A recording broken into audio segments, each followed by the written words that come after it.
And there it is, the iPhone 6.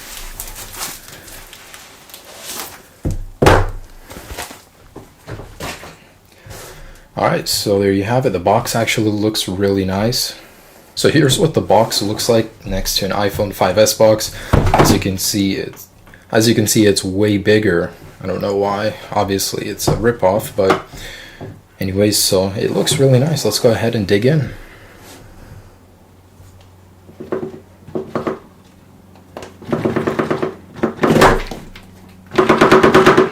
Oh my goodness, this is hard to open.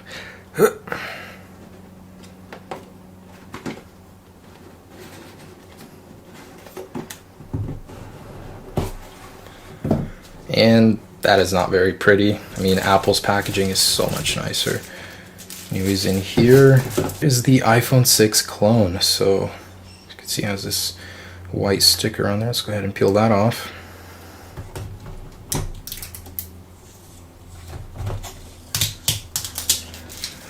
Now obviously this is not the iPhone 6. This will just give me an idea of how it should feel running an operating system. Anyways, there it is. It actually looks nice. I mean, it looks so similar to this guy that I've had for a while, but it's a little heftier and it should work. So let's go ahead and power this guy on. Hulp. Nice. See what else comes in here. So you have your earbuds, I guess a little touch stylus, the wall adapter in here. What? No stickers. Huh. Alright, so that's that. Anyways, here it is. That's the iPhone 6 running an iOS 7 skin on Android. I mean, why couldn't they do it after iOS 8? I don't know, but there it is. So I went ahead and set it up and spent a little time with the system. Now, first off, it took me a while to get it out of Chinese. Everything was in Chinese. I had a hard time accessing the menus to change it to English language. Now, this whole thing is so funny to me.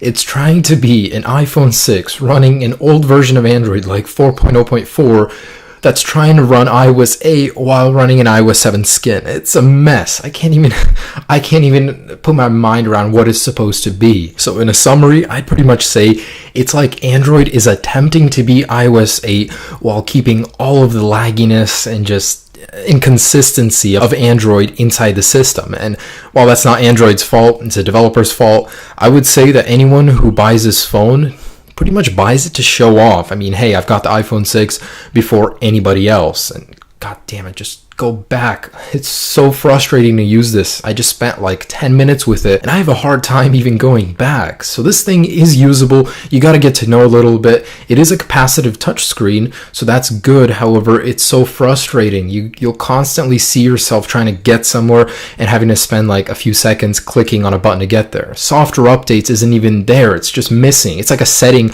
that's inside the phone that's not there. They want you to think that there's updates, but there will never be an update. This is the only version you're ever going to see on this phone. Now, while it holds true to the iPhone 6 design, I like that about it. I mean, it's pretty much, you can go into public and people would think you're using a rumored iPhone 6 device, which is pretty cool. Now, with my long fingers, using the 4.7-inch display was actually really comfortable. I can't see if anyone else with short fingers would find that as enjoyable. However, I was surprised. It was more usable than I thought it would be. And in comparison to the iPhone 5 right here, you can see the screen is a bit bigger, so you would have to adjust to it for a little bit. However, I personally didn't have any trouble with that. So in comparison, when the iPhone 6 is out, I think I'll get along just fine. Let me show you how frustrating this is, how inconsistent it is. There's a fingerprint lock option while the home button is just a plastic home button. There's no actual reason for having it there, but they put it in. There's so many settings that just don't do anything. They're just there just for show.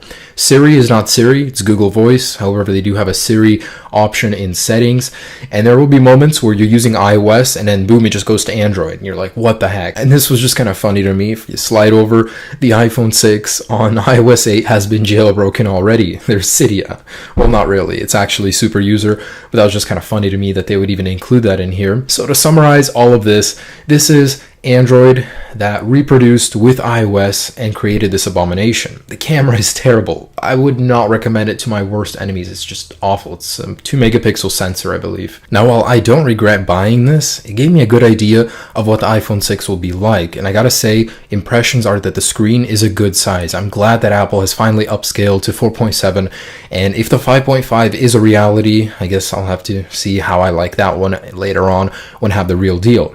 But the design is great. It's very slim. I love that compared to the iPhone 5S. It's really not as bad as you guys think. The people that don't like it, just wait until it's actually out. It'll feel a lot better in person than it looks in pictures. Spec-wise, this thing is not impressive. It's got a 1.2 gigahertz processor.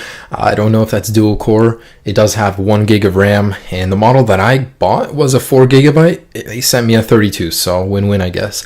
Anyways, the screen is an 854 by 480 pixels, and it only supports 3G. So like I said, you could use this if you have a GSM network just for the show of it. I don't see why you would subject yourself to this kind of torture to actually use it. But it is cool because it's an iPhone 6 before the iPhone 6 comes out. So that's the only reason I could see anybody using this. You would suffer so much trying to use this as your daily phone, so definitely do not recommend. If you do want to buy one, they'd run you anywhere from $104 all the way up to $155 if you want to spec it. And in no way am I promoting this. If you guys want to, I'll drop a link down below in the description. Just check it out there. Hope you guys enjoyed the iPhone 6 preview.